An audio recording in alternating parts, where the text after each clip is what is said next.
السلام علیکم ورحمۃ اللہ وبرکاتہ۔ ناظرین و سامعین، استقبال ہے آپ کا بزم تھانوی یوٹیوب چینل پر۔ جی ہاں، مادر علمی دارالعلوم دیوبند سے ایک بہت بڑی خبر نکل کر سامنے آ رہی ہے کہ دارالعلوم کے محتمم اور صدر مدرس کے وضاحتی بیان کے بعد انگلش ٹیوشن کی پابندی پر اب دارالعلوم دیوبند کے ناظم تعلیمات مولانا حسین ہریدواری کی طرف سے بھی لیٹر پیڈ کے ذریعے وضاحتی بیان سامنے آیا، جس کے اندر انہوں نے فرمایا کہ دارالعلوم دیوبند کی جانب سے 3 یوم قبل جو اعلان آویزہ کیا گیا تھا، اس سے کسی شخص کو کسی مخصوص زبان و تعلیم سے روکنا ہرگز مقصود نہیں تھا۔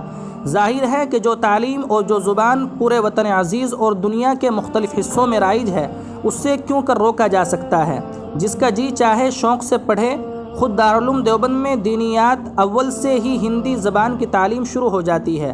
فارسی چہارم اور فارسی پنجم میں بھی انگلش داخل نصاب ہے، اور دارالعلوم دیوبند میں انگلش کا ایک مستقل شعبہ ہے جس میں 3 باصلاحیت اساتذہ مصروف خدمت ہیں اور 40 ہونہار طلبہ زیر تعلیم ہیں۔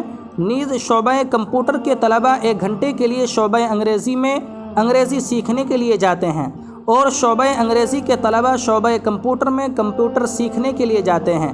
اعلان کا مقصد یہ تھا کہ دارالعلوم کے اندر زیر تعلیم رہتے ہوئے اگر کوئی شخص دارالعلوم کے باہر دوسری تعلیم حاصل کرے گا یا کوئی دوسرا مشغلہ اختیار کرے گا تو وہ کسی تعلیم میں بھی پختگی حاصل نہیں کر سکے گا۔ اولاً ہماتن مشغول ہو کر ایک تعلیم حاصل کر لے، پھر جس کا جی چاہے دارالعلوم میں رہ کر یا دارالعلوم کے باہر دوسری تعلیم حاصل کر لے۔ والسلام علیکم ورحمۃ اللہ وبرکاتہ۔